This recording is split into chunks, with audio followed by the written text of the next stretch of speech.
நமக்கு வந்து காலையில எழுந்த உடனே ஏதாவது ஒரு பேட் நியூஸ் கேட்டுட்டாலும், அந்த டே வந்து நமக்கு மோசமா ஸ்டார்ட் ஆயிடும்னு சொல்லிட்டு, முடிஞ்ச வரைக்கும் நம்மளுடைய நம்மளுடைய மென்டாலிட்டிய ப்ரிசர்வ் பண்றதுக்காக, பேட் நியூஸ் எல்லாம் ஓரம் வச்சுட்டு, வெறும் குட் நியூஸ் நல்ல விஷயங்கள மட்டும் நம்ம கேட்டு, அந்த டேவ நம்ம ஸ்டார்ட் பண்ண ட்ரை பண்ணுவோம். அது தப்பு கிடையாது. ஆனா, அதே சமயத்தில பிரச்சனைகள அன்அட்டெண்டடா விடும்பொழுது, அது நெறைய ப்ராப்ளம்ஸ் வரும். குறிப்பா கஸ்டமருடைய ஃபீட்பேக்ஸ் எல்லாம் பார்த்தீங்கன்னு வச்சுக்கோங்களேன், நெகட்டிவ் ஃபீட்பேக்ஸ் எல்லாம் கம்ப்ளீட்டா புறக்கணிச்சுட்டு, வெறும் பாசிட்டிவ் ஃபீட்பேக்ஸ மட்டும் உங்க டீம் மெம்பர்ஸ் உங்க கையில எடுத்துட்டு வந்து குடுப்பாங்க.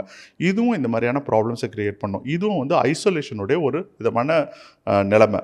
குறிப்பா இது எப்ப பெரிய ப்ராப்ளம் ஆகும்னா, உண்மையாலுமே உங்க பிசினஸ் வந்து ஒரு பெரிய நெருக்கடியில, பிரச்சனையில இருக்கும்பொழுது, நீங்க உங்கள தனிமைப்படுத்திட்டீங்கன்னா, அது வந்து நெறைய ரூமர்ஸ வந்து இன்கிரீஸ் பண்ணி விட்டுடும். உங்கள பத்தி, உங்க பிசினஸஸ பத்தி எல்லாமே.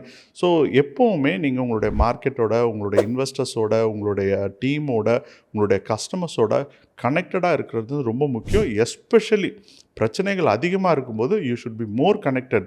ஸோ, அப்படி இருந்தா தான் இந்த ப்ராப்ளம்ஸ் எல்லாம் சால்வ் பண்ண முடியும். ஆனா, நெறைய பிசினஸ்மேன் எங்க போய் ஒளிஞ்சுக்கலாம்? எப்படி நம்ம அத தவிர்க்கலாம்? எப்படி பிரச்சனைகள தள்ளி போடலாம்? அப்படின்னு யோசிப்பாங்க. அத வந்து நேரெதிர்கொண்டு அத சால்வ் பண்றதுன்றது ரொம்ப முக்கியம் அப்படின்னு சொல்லிட்டு டொனால்ட் சொல்றாரு.